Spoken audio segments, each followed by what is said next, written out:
Hi, I'm Lisa, and welcome to Lesson 14 out of 15 of our note reading course. In this lesson, we're going to be reviewing all of the ledger notes, the inner ledgers, the high ledgers, and the low ledgers. Say that 5 times fast. And we're going to practice it using the NoteRush app as well as the workbook. Let's get started.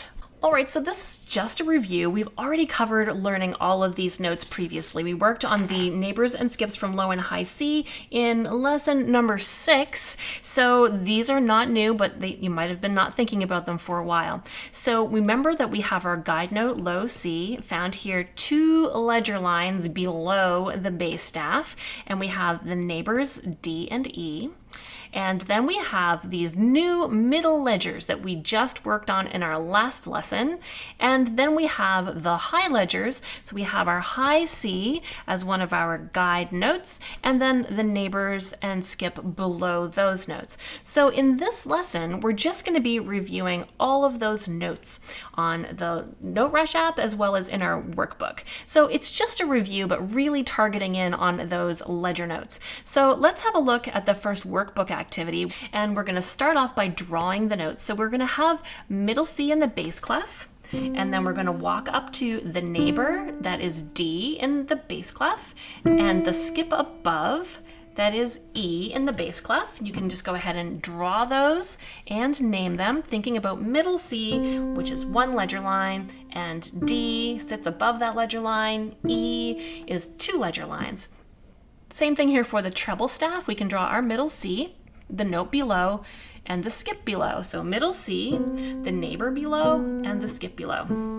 And label those. We'll have C, B, and A. Those are all treble staff middle ledgers. Then we have our high ledger notes. This one was our landmark, high C in the treble staff. And we have A, which is a skip below, high C. Then we have B, which is a neighbor below high C, and then we have high C.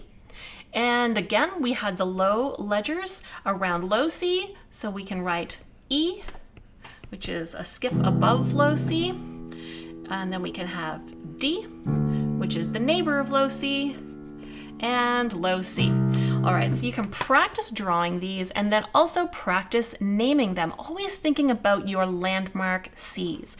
So in this case, we have middle C and then a neighbor below, that's B. Here we have our landmark high C, you can put HC or just a plain C. Here we have a skip below middle C, so that's going to be A. Then we have D, then we have a skip below high C, that note is A, and a neighbor below high C, that note is B. We have middle C. Now we're thinking about our low C, and this note is a neighbor above, so it's D. Then we have a neighbor above middle C, so this note is just 1 note higher than C. It's also a D. And then we have the skip above middle C, and that note is E. All right, so you can do all of these exercises in your workbook, and there's answers at the back. And now let's go ahead and do our NoteRush drill, where we're going to review all of these ledger notes, inner ledgers, and high and low ledgers. All right, so I've loaded the drill, and you can use the QR code to do so. And now I'm just gonna tap on these yellow buttons, calibrate my app, and practice. So skip below C, a neighbor above low C, here's middle C, and a neighbor below. Here's a skip above middle C, and here's middle C, here's low C, a neighbor below high C, a neighbor above middle C. All right, so go ahead and practice your ledger notes using the NoteRush app or your workbook, and come on back for lesson 15, where we're going to review everything, all the sharps, all the flats, all the white keys, all the ledger lines, everything. See you soon.